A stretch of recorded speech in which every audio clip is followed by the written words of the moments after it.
Welcome, family and friends. We're gathered here today in this beautiful place to witness, support, and celebrate Alyssa and Cameron as they covenant with one another and with Almighty God in the holy estate of matrimony. Lord, we welcome you today as the unseen but ever-present guest here this afternoon. As two of your children, Cameron and Alyssa, assemble here to covenant in marriage with one another and with you. You have created this beautiful day, and we rejoice that you have ordained this time for Alyssa and Cameron to be joined as husband and wife. Lord, would you beautify this day with your divine presence? May we reverence you now as we honor Cameron and Alyssa and celebrate with them on their special day.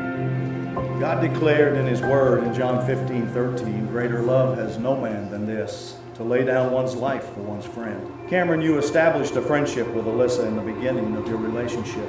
The Lord, guiding your steps, allowed you to fall in love with her, and in much the same fashion, Alyssa, you got to know Cameron as a friend initially, then fell in love with him. Marriage partners are intended by God to be friends of the closest kind. When Jesus told his disciples to love God with all your heart, with all your soul, with all your mind, and said the second commandment is much like the first, to love your neighbor as yourself.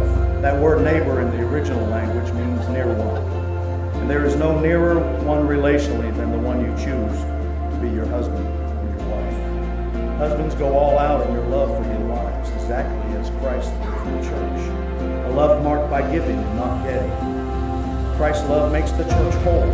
His words evoke her beauty. Everything he does and says is designed to bring the best out of her, dressing her in dazzling white silk, radiant with holiness.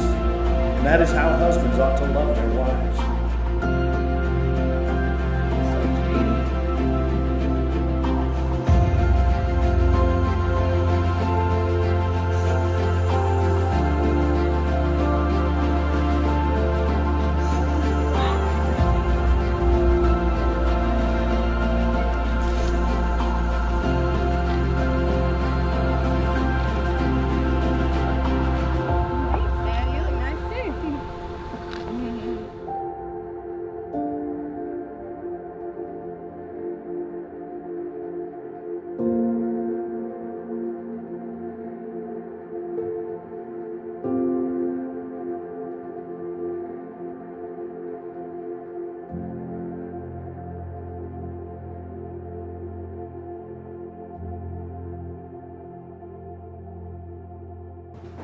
Cameron, I am honored and humbled to take you as my beloved husband for the rest of our lives.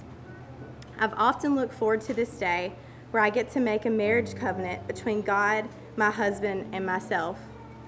On the journey leading to this day, there were many times I never truly thought this moment would come, but because of the season of singleness the Lord allowed me to experience, I know you are a gracious gift to me from Him. My love, you are above and beyond anything I could have ever dreamed of, or prayed for. Alyssa, in writing this, the temptation is for me to come up with great sounding words and to make grand statements about our future. But the closer I get to this day, and with all the sound and godly advice I've received over the last several weeks, the more that I realize that I don't know much about the journey we're about to go on, along with everything that's going to take from us as we go along the path.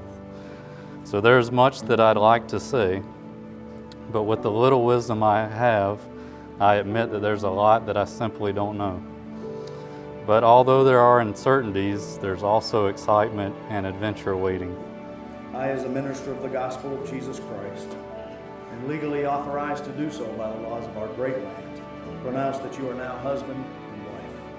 Cameron, you may kiss your bride.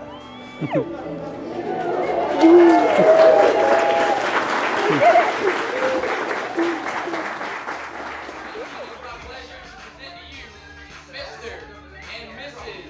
Smith.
my friends are still talking about drugs, saying feels like heaven, come and feel like us.